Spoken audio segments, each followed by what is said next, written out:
Hello, and welcome to the 238th edition of Beer Issues. My name is Matt Bruckert, and I'm coming to you live here from Casa de Bruckert. We're going to be having another outstanding beer, and today we're going to be having another beer from the glorious Brewers Advent Calendar 2021. And the beer we're having today is going to be the Hoamat Weissbier. I am not a hoe. But anyway, that's the name of the beer, Hoamat. I like the mat part of it, but I don't like being called a hoe.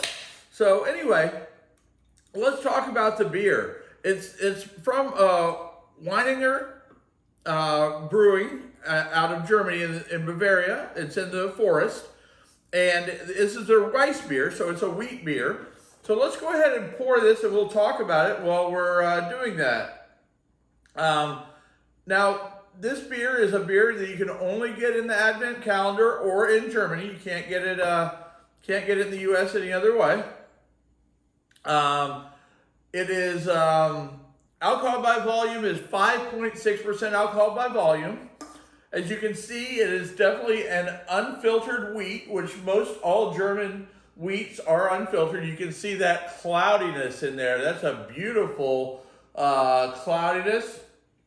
You've got good carbonation all the way up. Not as big a head as I expected, but it's got some great carbonation flowing up through there. So looks like a classic German Hefeweizen to me. So I'm very excited about it because I do love a good Hefeweizen.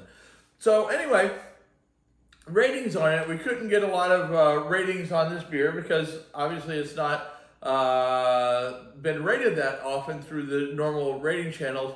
But from what I can see, the people who have rated it around a 3.839 out of 5, which makes it a very good beer, okay? And I've had every year for the last, I think this is like either 4 or 5 years, I've gone through the Advent Calendar, and I have not had a bad beer. Even the beers that I don't typically like the styles, I like. So let's go ahead and let's talk about this. So you got that great cloudy golden color. Right off the bat, you get a kind of a wheaty, malty, like a bread, like a wheat bread kind of scent, or baking bread.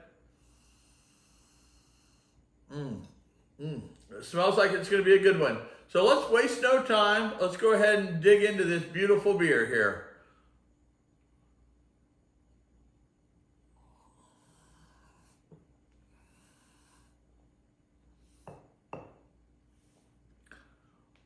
Absolutely phenomenal. What I would look for in a Hefeweizen, this beer has. It's got it's unfiltered. It's got a lot of flavor in there, but you're also getting the flavor of like the banana flavor you get in a really good Hefeweizen. You're getting the clove. You're getting just a malty, weedy balance. It's really it's balanced perfectly, in my opinion, for a wheat. I just think it's absolutely perfect.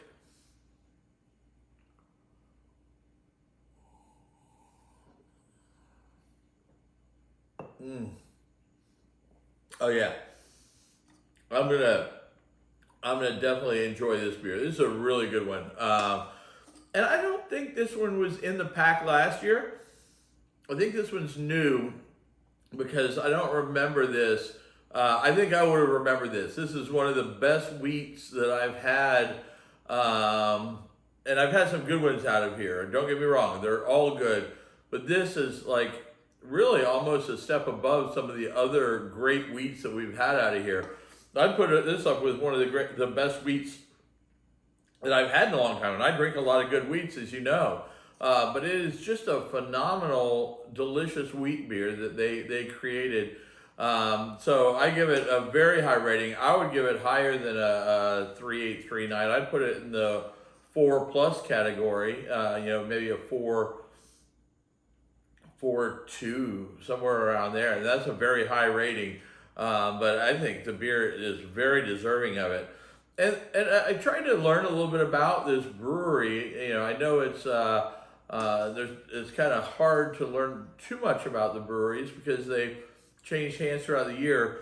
So they advertised that this one it was founded in 1813. Okay, but that's who the Wieninger. That's when it became Wieninger. It was actually a brewery before that, which dates back to before 1600. So the brewery was there, but the owner, the current owner, or the Wieninger, the name on the brewery, that was from 1813.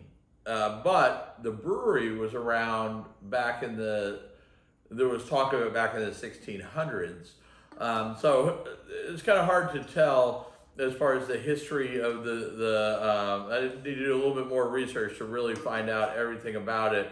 But very, very delicious wheat. I'm going to give it an excellent rating, and I can't wait to dig into even more great beers out of this pack.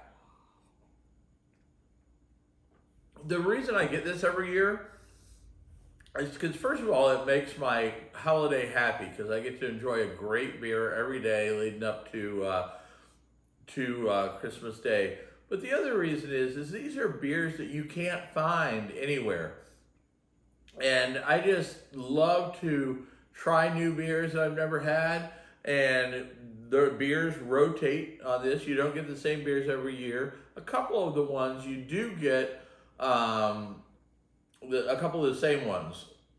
But it'll be interesting to see. Sometimes you might get the same brewery, but a different beer from the brewery, same brewery. So it's kind of interesting how they do it. But this is phenomenal. I give it a great rating. So make sure if you ever see this at Costco, it's well worth it. It's not cheap, but you get 24 16.9 ounce beers. So that you just cannot buy in the United States, okay? So if you've enjoyed this, make sure you tell your friends about Beer Issues and how much fun we're having talking about great beers and drinking great beers.